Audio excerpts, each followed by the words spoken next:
కూటమి ప్రభుత్వం విజయవాడ వరదల్ని విజయవంతంగా ఎదుర్కొంది. దాంట్లో భాగంగానే బుడమేరుకు పడ్డ గండ్లని ఎలా పూడ్చాలి అంటే ఆర్మీని రంగంలోకి దింపింది. ఆర్మీ వాళ్ళు చెప్తుంది ఏమిటి అంటే ఈ గండ్లని గేబియాన్ బుట్టలతో పూడ్చేస్తాం అని డిసైడ్ చేశారు. ఇప్పటికీ ఇంకా ప్రాక్టికల్ గా ఆ యొక్క వర్క్ స్టార్ట్ కాలేదు, ప్లానింగ్ చేస్తున్నారు. 2-3 రోజుల్లోనే ఆ వర్క్ స్టార్ట్ అవుతుంది. ఈ గేబియాన్ బుట్టలు అంటే ఇనప బుట్టల్లో ఇసుక రాళ్లు కుక్కుతారు, అంటే నింపుతారు. నింపి వాటిల్ని ఆ గోతుల్లోకి, అంటే ఆ గండి పడింది కదా అక్కడ పెడతారనమాట. ఈ విధంగా వరుసగా ఒక గోడలాగా చేసేస్తారు. వీటిని గేబియాన్ బుట్టలు అంటారు. ఈ బుట్టల్ని తెప్పించేసి వాటిలోకి రాళ్లు ఇసుక బస్తాలు నింపి వాటిని ఆ గండ్లల్లో పెడతారనమాట, గోడలాగా. ఈ ఐడియా ఇంతవరకు ఎవరికి రాలేదు. ఆర్మీ రంగంలోకి దిగడంతోనే వాళ్ళు పని ప్రారంభించేశారు. ఒక ఐడియాకి వచ్చారు ఆ గండ్లను చూసి. అంటే బుడమేరుకి గండ్లని గేబియాన్ బుట్టలతో నింపబోతున్నారు.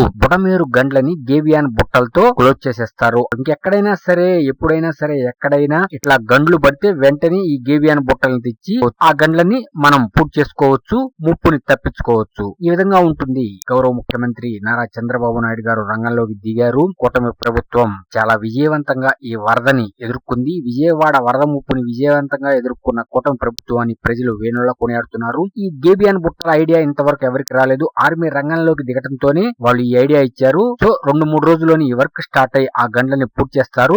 ప్రశాంతంగా ఉండొచ్చు బుడమేరు చుట్టుపక్కల ప్రజలు.